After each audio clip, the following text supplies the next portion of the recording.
അതുകൊണ്ടാണ് അക്കീമുസ്സലാത്ത്, നിങ്ങൾ നമസ്കരിക്കുവാനല്ല ഖുർആൻ കൽപ്പിച്ചത്, നമസ്കരിക്കൂ എന്നതോടൊപ്പം നമസ്കാരം സ്ഥാപിക്കൂ, നമസ്കാരം നിലനിർത്തൂ. അതുകൊണ്ടാണ് പള്ളി ഉണ്ടാകുന്നത്, അതുകൊണ്ടാണ് ഇമാം ഉണ്ടാകുന്നത്, അതുകൊണ്ടാണ് ബാങ്ക് വിളിക്കാൻ ഒരു മുഅദ്ദിൻ ഉണ്ടാകുന്നത്. അപ്പൊ ഈ സാമൂഹ്യ സംവിധാനം ഉള്ളതുകൊണ്ടാണ് വ്യക്തിയുടെ ജീവിതത്തിൽ ഇത് കൂടുതൽ അർത്ഥവത്തായി ഉള്ളടക്കം ഉണ്ടാകുന്നത്. അപ്പൊ പ്രതികൂല സാഹചര്യത്തിലും ഇസ്ലാമിക മൂല്യം മുറുകെ പിടിക്കണം, വ്യക്തി സംസ്കരിക്കപ്പെടണം എന്നതിൽ തർക്കമില്ല. പക്ഷെ ആ സംസ്കരണം പൂർണ്ണമാകണമെങ്കിൽ, അത് മുന്നോട്ട് പോകണമെങ്കിൽ സാമൂഹ്യ സംവിധാനവും കൂടി ഈ രൂപത്തിൽ മാറ്റിയെടുക്കേണ്ടതുണ്ട്. അതുകൊണ്ടാണ് ഖുർആൻ അക്കീമുദ്ദീൻ, നിങ്ങൾ ദീനിനെ സ്ഥാപിക്കണം എന്ന് പറയുന്നത്. ദീനിനെ നിങ്ങളുടെ വ്യക്തി ജീവിതത്തിൽ സ്ഥാപിക്കുന്നതിനെ പറ്റി മാത്രമാണോ ആ പറയുന്നത്? നിങ്ങളുടെ സാമൂഹ്യ ജീവിതത്തിന്റെ എല്ലാ രംഗത്തും ദീനിനെ നിങ്ങൾ സ്ഥാപിക്കണം എന്നാണ്. സ്ഥാപിക്കുക എന്ന് പറഞ്ഞാൽ എന്താണ്? വ്യക്തി മൂല്യം ഉൾക്കൊണ്ട് ജീവിക്കുക എന്നുള്ളതല്ല, അത്തരമൊരു വ്യവസ്ഥിതിയെ സ്ഥാപിക്കുന്നതിനെ സംബന്ധിച്ചാണ്. അതുകൊണ്ട് തീർച്ചയായും ഈ അടുത്ത കാലത്ത് നമ്മളൊരു വാർത്ത കൂടി ഞാൻ ഈ സന്ദർഭത്തിൽ ഉദ്ധരിക്കാൻ ആഗ്രഹിക്കുകയാണ്. അറബ് ലോകത്ത് പത്രങ്ങളിൽ വന്ന വളരെ ശ്രദ്ധേയമായൊരു വാർത്തയുണ്ടായിരുന്നു. സൗദി രാജകുടുംബത്തിലെ തന്നെ വളരെ പ്രധാനപ്പെട്ട ഒരു മന്ത്രിസഭാംഗം ഹറമിലെ ഗ്രാൻഡ് മുഫ്തിക്കെതിരെ ബ്രദർഹുഡ് ബന്ധം ആരോപിച്ചുകൊണ്ട് ഇത്തരം പണ്ഡിതന്മാരെ സൂക്ഷിച്ചിരിക്കണം, കരുതലോടെ ഇരിക്കണമെന്ന് സൗദി ഭരണകൂടത്തിന് മുന്നറിയിപ്പ് കൊടുക്കുകയുണ്ടായി. അതായത് ഹറമിലെ ചില ഇമാമുമാർ, ചില പണ്ഡിതന്മാർ മുസ്ലിം ലോകത്തെ ഇഖ്വാൻ പോലെയുള്ള, ബ്രദർഹുഡ് പോലെയുള്ള ഇസ്ലാമിക പ്രസ്ഥാനങ്ങളുടെ ആശയങ്ങൾ ഉൾക്കൊള്ളുന്നവരാണ്. അതുകൊണ്ടാണ് ഈജിപ്തിൽ വിപ്ലവം അട്ടിമറിക്കപ്പെട്ടപ്പോ അട്ടിമറിക്കാർക്കെതിരായ പ്രാർത്ഥനകൾ അവർ അവരുടെ കുനൂത്തുകളിൽ നടത്തിയത്. ആ സന്ദർഭങ്ങളിൽ അവരുടെ പ്രസംഗങ്ങളിൽ ഏകാധിപതികൾക്കെതിരെയുള്ള ഖുർആനിക ആയത്തുകൾ ഉദ്ധരിച്ചത്. അത് ഇവരുടെ ബ്രദർഹുഡ് ബന്ധത്തെ, ഇഖ്വാനിക ആശയത്തെ അവർ പേറുന്നതിന്റെ തെളിവാണെന്നും അതുകൊണ്ട് ഇത്തരക്കാർക്കെതിരെ കരുതലോടെ ഇരിക്കണമെന്ന് സൗദിയിലെ ഹറമിലെ, മസ്ജിദുൽ ഹറമിലെ പ്രധാനപ്പെട്ട ചീഫ് ഇമാമിനെതിരെ വരെ സൗദി കുടുംബത്തിലെ ഒരു രാജകുടുംബാംഗം ആരോപണം ഉന്നയിച്ചതിനെ കുറിച്ച് അറബ് ലോകത്തെ പത്രങ്ങളിൽ വാർത്തയിൽ വന്നിരുന്നു. അപ്പൊ ഇതൊക്കെ അറബ് ലോകത്തെ പണ്ഡിതന്മാരിൽ കൂടി ഉണ്ടാകുന്ന ഒരു മാറ്റത്തിലേക്ക്, ഒരു ദിശാബോധത്തിലേക്കുള്ള ഒരു സൂചനയായിട്ട് കൂടി ഞാനിതിനെ വായിച്ചെടുക്കാൻ തന്നെ ആഗ്രഹിക്കുകയാണ്. റൈറ്റ് ഫൈസൽ അസരി. ഡോക്ടർ ഹുസൈൻ മടവൂർ, ഇന്ന് അറഫാ ദിന പ്രഭാഷണം താങ്കൾ ശ്രദ്ധിച്ചു കാണും. മറ്റെന്തൊക്കെ ഉപദേശങ്ങളാണ്, നിർദ്ദേശങ്ങളാണ് വിശ്വാസി സമൂഹത്തിന് അറഫ പ്രസംഗത്തിലൂടെ ഗ്രാൻഡ് മുഫ്തി നൽകിയത്? ഇന്ന് അറഫ പ്രസംഗത്തിൽ പ്രധാനമായും ശാന്തമായ ജീവിതം നയിക്കാൻ മനുഷ്യർ തയ്യാറാകണം എന്നുള്ളതാണ്. ശാന്തമായ വ്യക്തിജീവിതം, സ്വഭാവ ശുദ്ധീകരണം, പരസ്പരം അംഗീകരിക്കൽ, ബഹുമാനിക്കൽ, ഇതൊക്കെയാണ് മുസ്ലിങ്ങൾ അവരുടെ വ്യക്തിജീവിതം നന്നാക്കിയെടുക്കുന്നതിന് ആവശ്യമായത് എന്നാണ് അദ്ദേഹം പറഞ്ഞിട്ടുള്ളത്. അതോടൊപ്പം തന്നെ പല പ്രദേശങ്ങളിൽ നടക്കുന്ന ആഭ്യന്തര കലഹങ്ങളെയും അദ്ദേഹം സൂചിപ്പിച്ചു.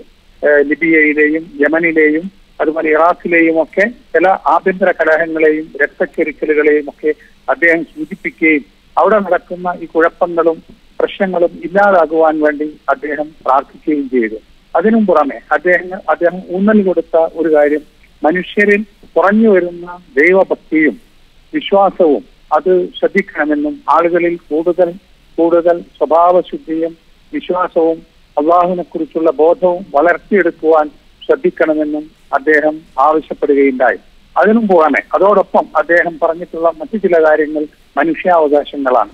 മനുഷ്യർ പരസ്പരം അവകാശങ്ങൾ കാത്തു സൂക്ഷിക്കുകയും എല്ലാവർക്കുമുള്ള അവകാശങ്ങൾ വകവെച്ചു കൊടുക്കുകയും ചെയ്യണമെന്ന്. അത് വകവെച്ചു കൊടുക്കാത്തതിന്റെ ഫലമായിട്ടാണ് സമൂഹത്തിൽ അസ്വസ്ഥതകൾ ഉണ്ടാകുന്നതും കുഴപ്പങ്ങൾ ഉണ്ടാകുന്നതും എന്നും അദ്ദേഹം സൂചിപ്പിക്കുകയുണ്ടായി. ഈ വർഷത്തെ ഹജ്ജ് വേളയിൽ ഇവിടെ രാഷ്ട്രീയമായ ബഹളങ്ങളും പ്രവർത്തനങ്ങളും ഒച്ചപ്പാടുകളും ഉണ്ടാക്കാൻ പാടില്ല എന്ന് നേരത്തെ സർക്കാർ ആവശ്യപ്പെട്ടിരുന്നു. ആ കാര്യത്തിലേക്കും അദ്ദേഹത്തിന്റെ പ്രസംഗം പോവുകയുണ്ടായി.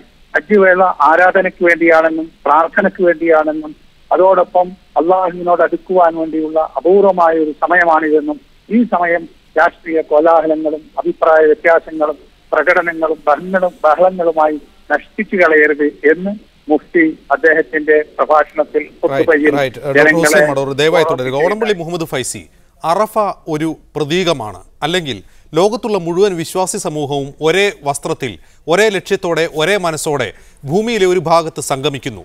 അറഫ സംഗമം എന്ത് സന്ദേശമാണ് ലോകത്തിന് നൽകുന്നത്? അറഫ സംഗമം ലോകത്തിന് നൽകുന്നത് മനുഷ്യരുടെ സമത്വത്തെക്കുറിച്ചാണ്. അതായത് സത്യവിശ്വാസത്തിൻ്റെ പേരിൽ ഒരുമിച്ച് കൂടുകയും ഏത് വർണ്ണവർഗ ദേശഭേദങ്ങൾക്ക് അതീതമായി നിൽക്കുന്ന ഒരു സമൂഹ സൃഷ്ടിയെക്കുറിച്ചാണ്, മനുഷ്യ സമത്വത്തെക്കുറിച്ചാണ് ഏറ്റവും പ്രധാനമായി അത് നൽകുന്ന സന്ദേശം. അതോടൊപ്പം നമ്മുടെ പൂർവിക സമൂഹത്തിൻ്റെയും ഇന്നലകളിൽ ജീവിച്ചു പോയ വിശുദ്ധരുടെയും ഒക്കെ ജീവിതത്തെ അനുസ്മരിക്കുന്ന വിധം കഴിഞ്ഞ കാലങ്ങളിൽ മഹാനായ ഹസ്രത്ത് ഇബ്രാഹിം നബി അലൈഹി ഇസ്ലാമും അതുപോലെ അദ്ദേഹത്തിൻ്റെ ഭാര്യയും അതുപോലെ തന്നെ അദ്ദേഹത്തിൻ്റെ മകനും അനുഭവിച്ച ജീവിത വഴികളും അതോടൊപ്പം തന്നെ അവരനുഭവിച്ചിട്ടുള്ള സമർപ്പണത്തിൻ്റെയും ത്യാഗത്തിൻ്റെയും വഴികളെയൊക്കെ ഓർമ്മപ്പെടുത്തുന്ന വിധത്തിലുള്ള ഒരു ആത്മസമർപ്പണത്തിൻ്റെ ഒരുമിച്ചുകൂടലാണ് അറഫയിൽ നടക്കുന്നത്. ഇവിടെയെല്ലാം ഒരു ഐക്യം, നന്മ, സമത്വം എന്നത് എല്ലാ ഭേദങ്ങൾക്കും അതീതമായി നിൽക്കുന്ന ഒരു സാമൂഹിക ഘടനയാണ് ഇസ്ലാം വിശദീകരിക്കുന്നത്. ഈ അറഫയുടെ ഒരു പ്രത്യേകത, ഈ അറഫയിൽ വെച്ചാണ് പുണ്യനബി സല്ലല്ലാഹു അലൈഹി വസല്ലം അവിടുത്തെ അവസാനത്തെ പ്രസംഗം എന്ന് പറയുന്ന ഹജ്ജത്തുൽ വദായിലെ ഖുത്ബത്തുൽ വദാ, വിടവാങ്ങൽ പ്രസംഗം നടത്തുമ്പോൾ പ്രവാചകർ തിരുമേനി സല്ലല്ലാഹു അലൈഹി വസല്ലം പറഞ്ഞത്, നിങ്ങളെല്ലാം സമന്മാരാണെന്നാണ്. നിങ്ങളിൽ അറബികൾ അനറബികളെക്കാളോ അല്ലെങ്കിൽ കറുത്തവൻ വെളുത്തവനേക്കാളോ തിരിച്ചോ യാതൊരു ശ്രേഷ്ഠതയും കൊടുക്കാതെ ദൈവഭക്തിയുടെ മാത്രം മാനദണ്ഡത്തിൽ അടിസ്ഥാനപ്പെടുത്തി നിൽക്കുന്ന ശ്രേഷ്ഠത മാത്രമാണ് പരിഗണിക്കപ്പെടുക എന്നാണ് വിശുദ്ധ പ്രവാചകൻ സല്ലല്ലാഹു അലൈഹി വസല്ലം പറയുകയും ചെയ്തത്.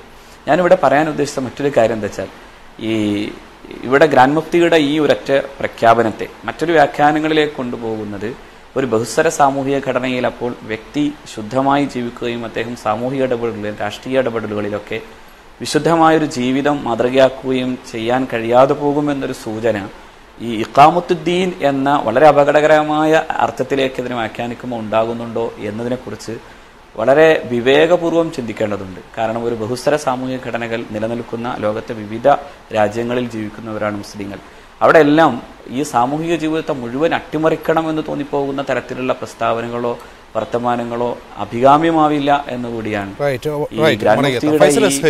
ഹജ്ജ് മറ്റൊരു സന്ദേശം, അറഫ പോലെ തന്നെ ഹജ്ജിന്റെ കർമ്മങ്ങൾ മുഴുവൻ മറ്റൊരു സന്ദേശം നൽകുന്നുണ്ട് ലോകത്തിന്. ഉദാഹരണത്തിന് മുൻപ് ഓണംപള്ളി മുഹമ്മദ് ഫൈസി സൂചിപ്പിച്ച ഹജ്ജത്തുൽ വിദായിലെ പ്രവാചകന്റെ വിടവാങ്ങൽ ഹജ്ജിലെ ആ പ്രസംഗം മനുഷ്യാവകാശത്തെക്കുറിച്ചുള്ള ചില സന്ദേശങ്ങൾ ലോകത്തിന് നൽകിയിട്ടുണ്ട്. ആ മനുഷ്യാവകാശങ്ങളെക്കുറിച്ച് ഒരു പുനർവിചിന്തനത്തിന്, സ്വന്തം ആത്മവിചാരണയ്ക്ക് വിശ്വാസി സമൂഹത്തെ പ്രേരിപ്പിക്കേണ്ടതാകേണ്ടത് ഈ ഹജ്ജ്.